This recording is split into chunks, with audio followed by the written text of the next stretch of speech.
Hello, scholars. Has anyone told you you're fabulous looking today?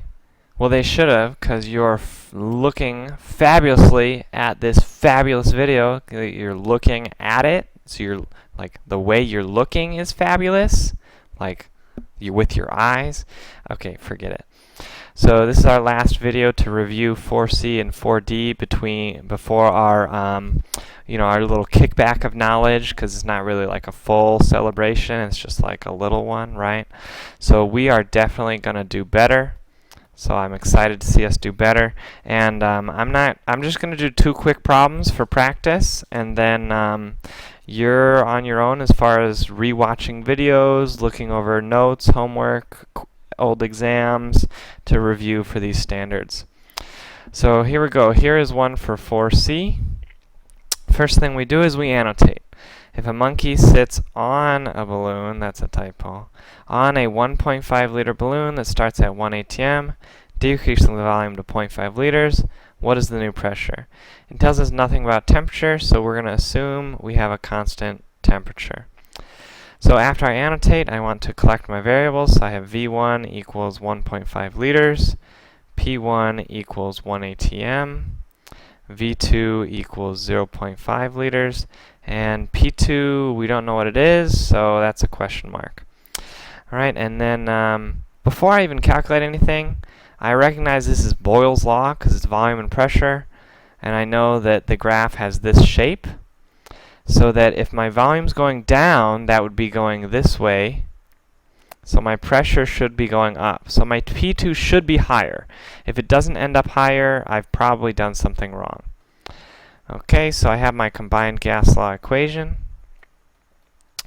A constant temperature, so I'm going to cancel out temperature, and then I plug in. So I have 1 atm times 1.5 liters equals P2 times 0.5 liters.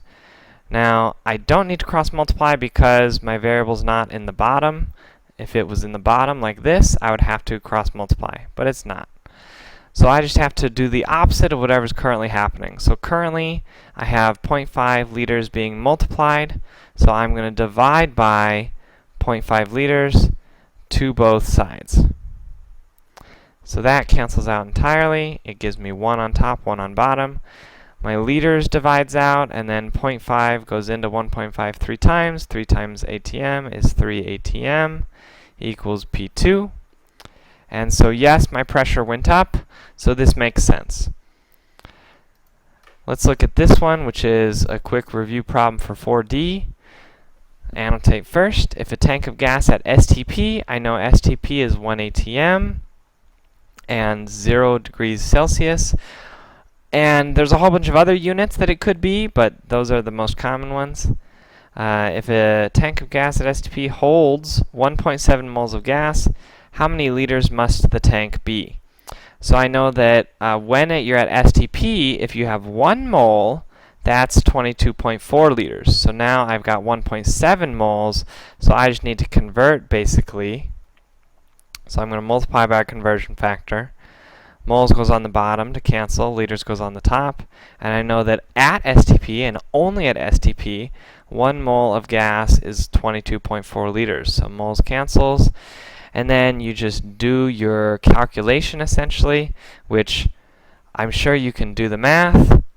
You won't have a calculator on a test, but just for the sake of time, I don't think you need to watch me do long multiplication. You should get your answer as 39.2 liters here, which makes sense because this is almost 2, this is almost 20, and 2 times 20 is 40, which is really close to this. So that seems reasonable. Alright, so make sure you review your homeworks, your notes, your old exams, and that you're ready to retake 4C and 4D on our little kickback of knowledge. I will see you in class, you beautiful, fabulous looking people.